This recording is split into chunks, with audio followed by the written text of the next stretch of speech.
Mount Everest ain't got shit on me. Welcome back to the channel, and we are post-DEKA.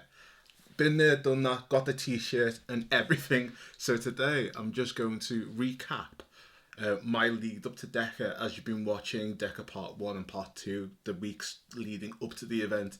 Now I'm going to just go through, give some guidance around how you can properly prep to your first DEKA Strong event or DEKA Fit event in general. So starting off is a training plan. You want to make sure you have a well-oiled training plan. For me, I am a level 3 PT. I have that qualification and I'm very much enthusiastic about fitness in general. I have devised strength and endurance training plans for people in the past. So what better way than to follow my own one that I've devised myself, which you can see what I did weeks 2 and weeks 1 prior to DEKA. And it's mainly getting a good routine in place just to build up strength and cardiovascular endurance, which then takes us to the day of. So looking at what we've got here, it's the breakfast. Day of, you want to really capitalize on getting your fuel stores up and ready. So stay hydrated, get fed, get carbs and sugars in. For me, I have protein porridge with some pancakes for extra carbs and sugars, and I'll have a coffee to get myself up in the morning properly, as well as having an electrolyte drink and vitamins in the morning. So I have that roughly about 3 hours beforehand, and I stagger it with water.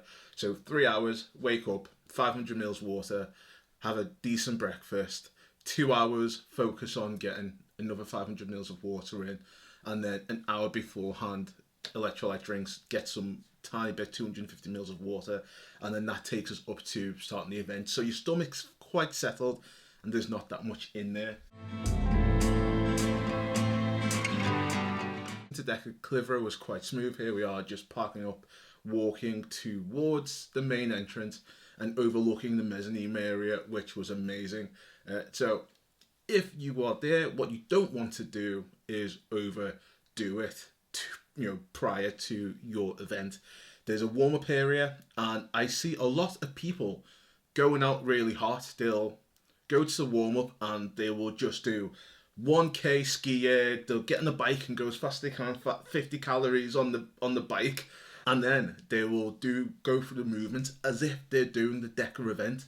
And I'm like, guys, it's a warm-up for a reason, not a full run. So for me, I just take my time, get the legs moving, stretch out. Don't get too stretched because you don't want to be too sore, but you equally just want to feel out the legs, feel out the arms, and go through some movements that you think you might not be great at. And then that takes us to the start of the event, and you just go through the motions. So in real time, I'm just going through how it went. So for me, starting off was the reverse ram lunges.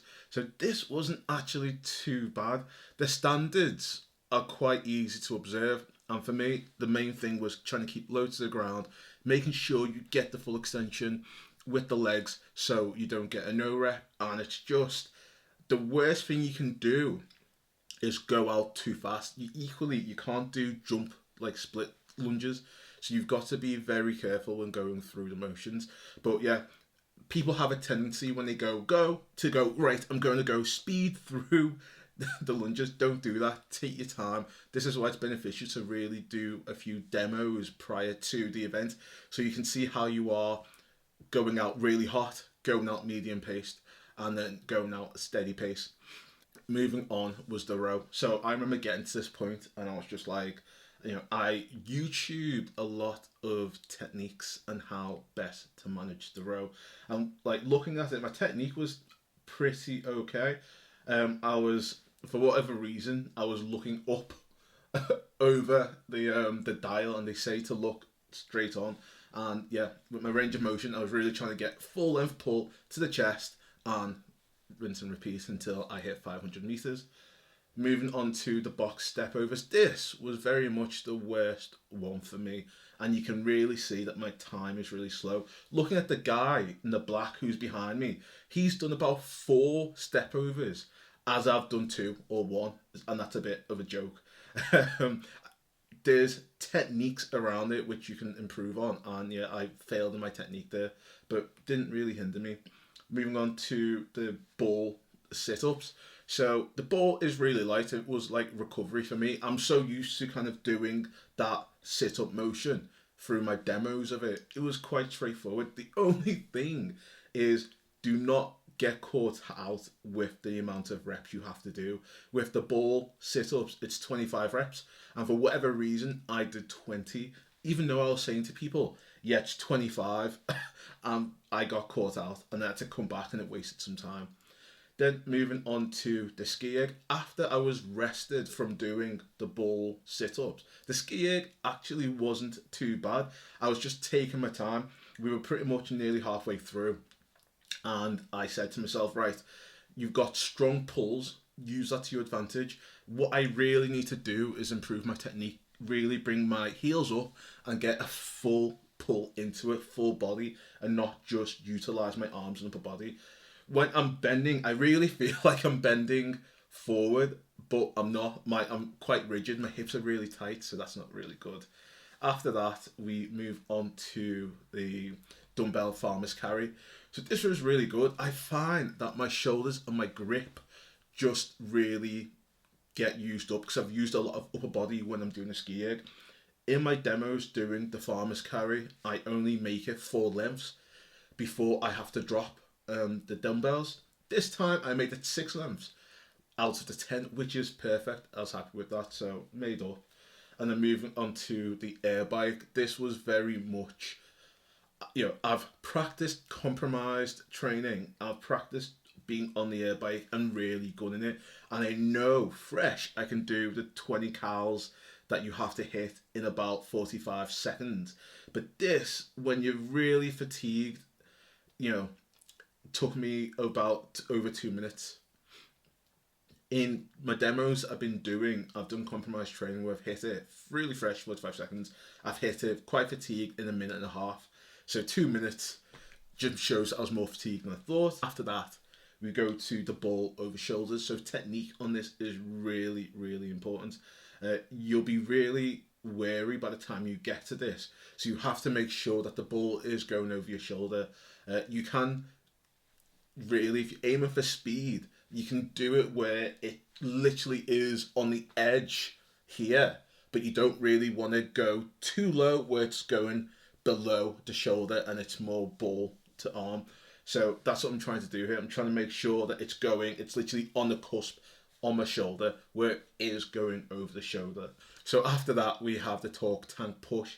So looking at it, it's very hard to gauge how much the torque tank will actually weigh when you're pushing it. In the warm-up area, there's a torque tank. Because everyone's there, you don't really get a chance to go on it. And even then, it's a different tank to the one that you use on the floor, so you can't really get a feel of it. When I was training and doing my demos, I was putting on about 150, 180 kg, as well as the sled weight in my training, just because I was like, it's more resistance the more you push. It's the torque of the power of it that adds the resistance that you're pushing. So I was like, if I really go for it hard, it might be this heavy. So when it came to doing the push and the pull, the push felt like about 120 kg. It felt like pushing now. It wasn't heavy. It was quite light and easy to move.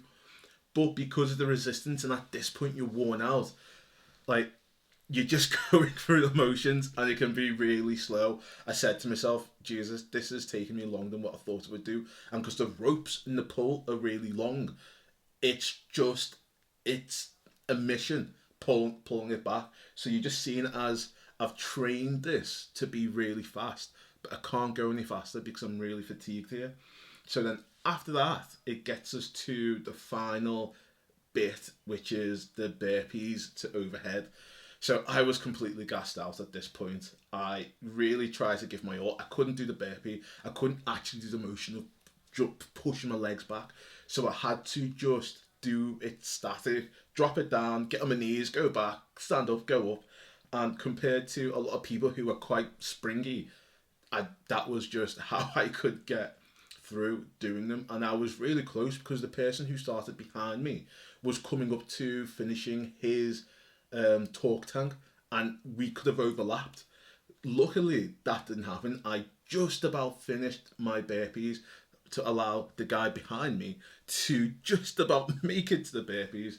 But yeah, I was made up with that. My time of 20 minutes, 40 seconds was what I wanted to break 21 minutes.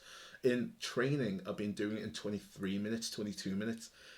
So shaving off like 3 minutes off my training time was amazing. So yeah, that was my run through of Deka Strong Clivero.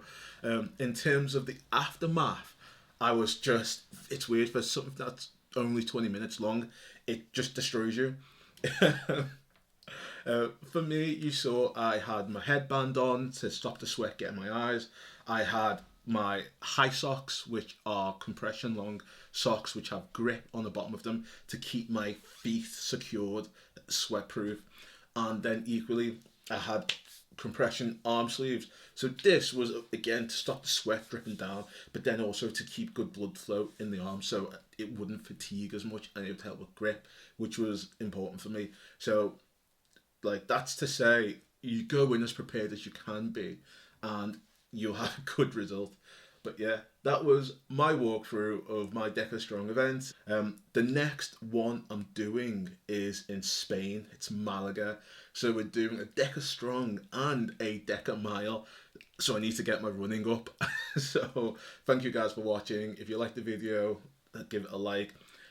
If you know people who are doing Deka or doing a similar Deka hybrid style event, give this video a share because it might be really helpful for them.